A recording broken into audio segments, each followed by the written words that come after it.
And there we go, we're roasting our jack-o'-lantern, and we're going to make some pumpkin butter. So I took this pumpkin out of the roaster, I cooled it down, I scooped out all the puree, like the flesh of it, and there's the skin. I'll put that in the compost or green bin. Here's another pumpkin I got from, I posted on my Facebook. If anybody had jack-o'-lanterns that they carved last night that they weren't using, or ones that they haven't carved, to let me know. And I got this dropped off. And another one that's carved. This one's huge. Look how big it is to my hand. So I have half of this in the roaster right now. So I'm going to be having lots of pumpkin. So the thing with pumpkin is that it's full of water. So I'm going to use my hand blender and puree it.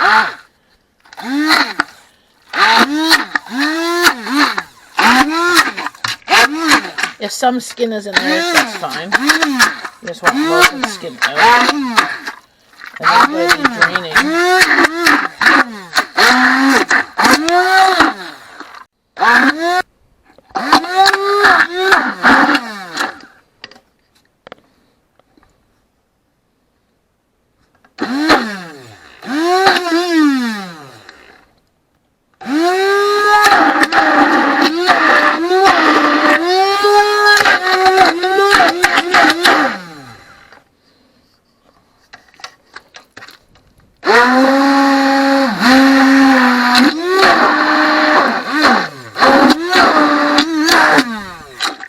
So I'm going to go and take this out, and I'm going to drain it. I'm not going to use a cheesecloth. I'm going to repurpose something to drain this with. So this is my new strainer, my new colander. It folds up. I got it from Dollarama for $4, and it stretches across my sink. And then I'm repurposing the cotton bag that I bought rice in. I tend to cut these up and use them as rags because it's good cotton. But instead of using cheesecloth, I may as well use this, right? And now it's just going to drain. I'll push this down periodically to push it and drain as much water as I can out of this. Then I will have great pumpkin puree to can in pumpkin butter. Here you can hear the dripping of the water just coming out of it. You can see in there. It's hard to see, but I'm just gonna let this sit and drain while I cook more pumpkin. Gonna make pumpkin butter. I'm going to freeze some pumpkin pie filling or pumpkin puree. I have lots of pumpkins now. Yay! So here is the drained pumpkin puree. I'm just going to be cooking that down to make the pumpkin butter. There's 12 cups, a little bit more, not an exact measurement, of pumpkin puree. And the recipe I have, there's various recipes out there, but the one with the most sugar that I'm going to use today to have it a better shelf life is 1.5 cups of pumpkin to 1 cup of sugar. I'm going to use brown sugar because I find it gives more flavor, but you could use white sugar or a mixture of both. So since there's 12 things of cups of pumpkin, I'm going to be doing 4 cups of sugar. So 1,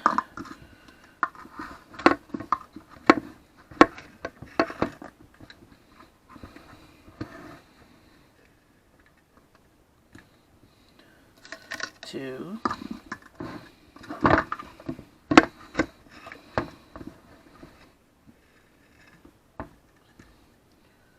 3,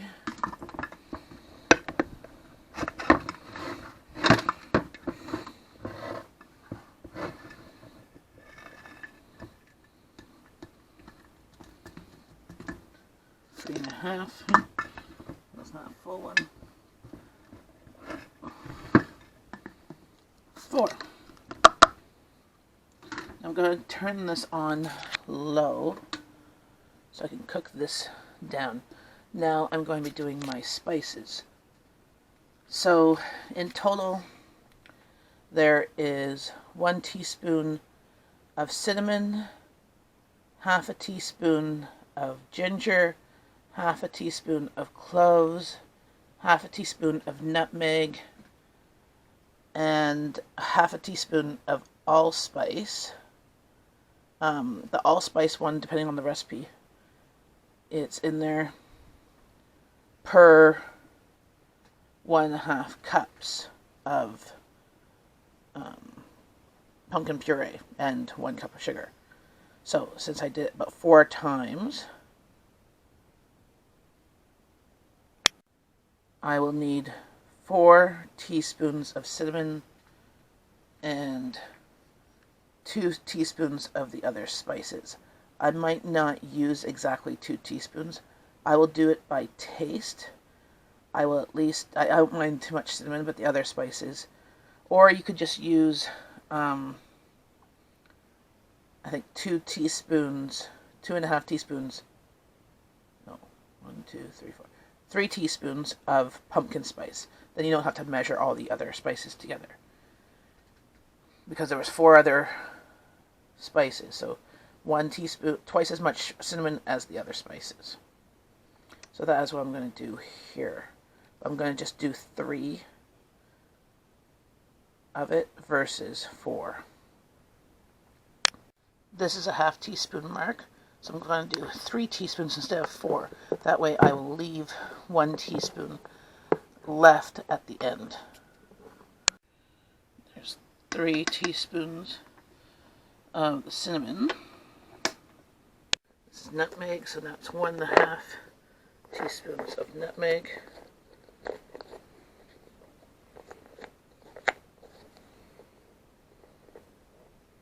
There's a couple. 1.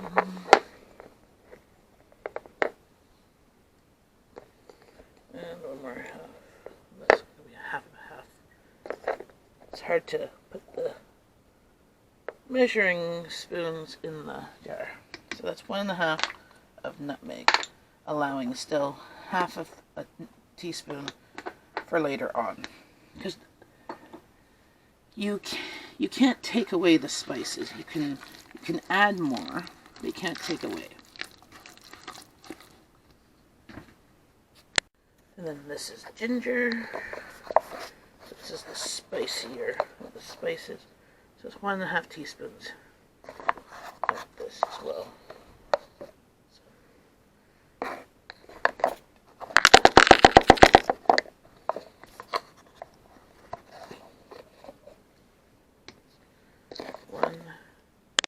So 1.5 teaspoons of ginger.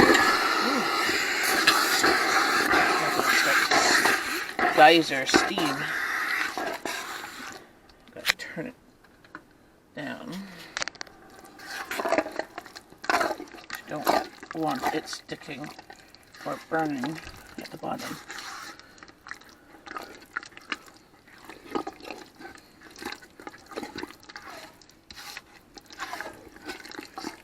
I have to do cloves next. I just ground up some cloves. I'm going to do 1.5 teaspoons of cloves, and I'm going to do allspice.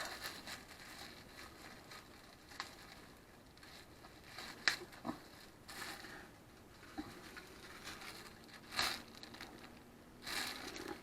do 1.5 teaspoons of allspice too.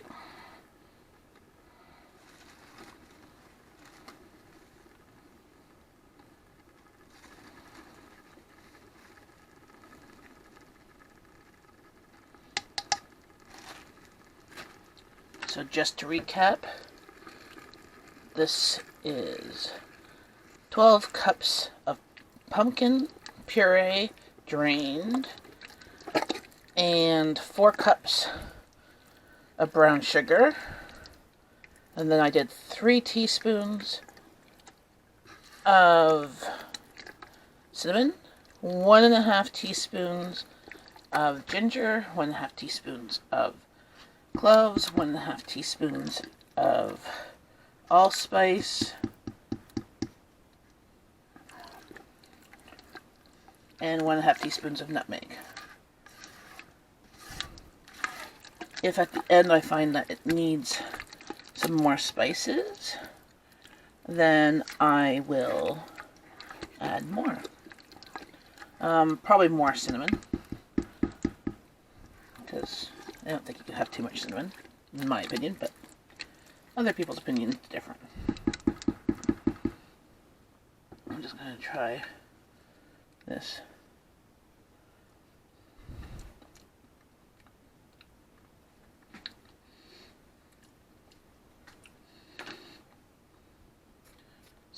So I took clean jars that were previously done in the dishwasher. I'm just heating them up in the water bath canner. There is the finished product. I don't need to add any more spices. It's quite flavorful enough. And then I have new lids sitting in the hot water from the canner. Now I'm going to fill up the jars.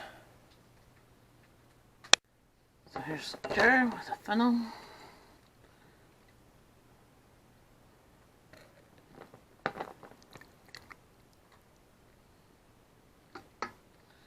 And let's get that in there, and then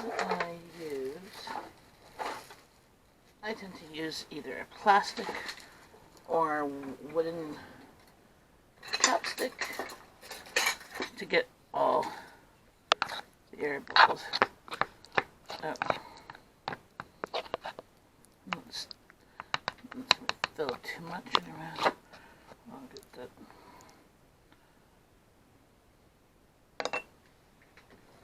Some of that out. Let's go in next year, because you need to leave a 1/4 of an inch head space.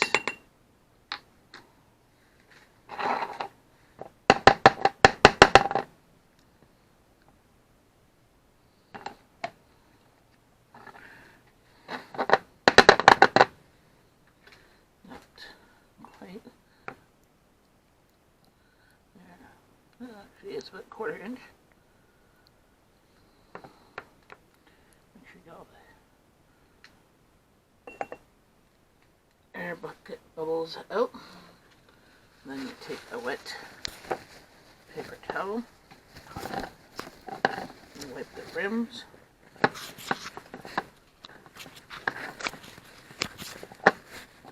You double check. You should always double check. You check before you put them in the water, and you check it afterwards to make sure there's no chips, because otherwise your lids won't seal. So just do it finger tight, and then you'll put it in the canner, and I'll do the rest with them. And then I lower them in the hot water bath, and I'm going to process them once the water boils for 15 minutes for my elevation. You could just put this into any type of jar and put them in your fridge, or you could freeze it. Pumpkin butter is basically, tastes like pie filling and is great on toast or on brie cheese with crackers, or inside a baked brie. You could do a pumpkin pie cheese baked brie with a phyllo pastry or puff pastry. Would be nice too. Also makes a nice gift, as it's a little bit labor intensive, but that's it.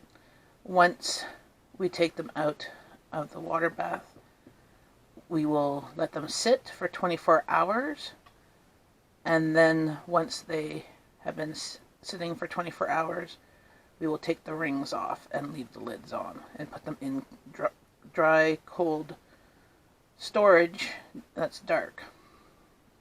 Make my canning shelves. And that's it. Now I'm going to remove them from the water.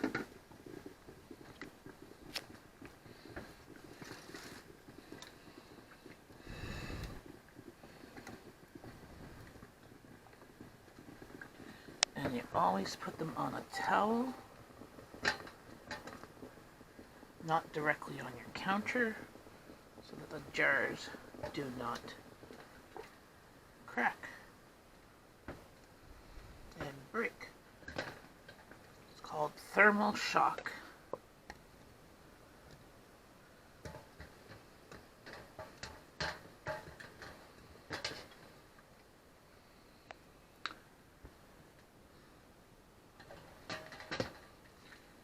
Canning is a great way to also heat up your kitchen, especially in the wintertime, without really turning on the heat. So,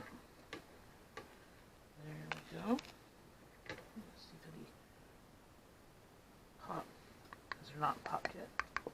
Oh. That one popped.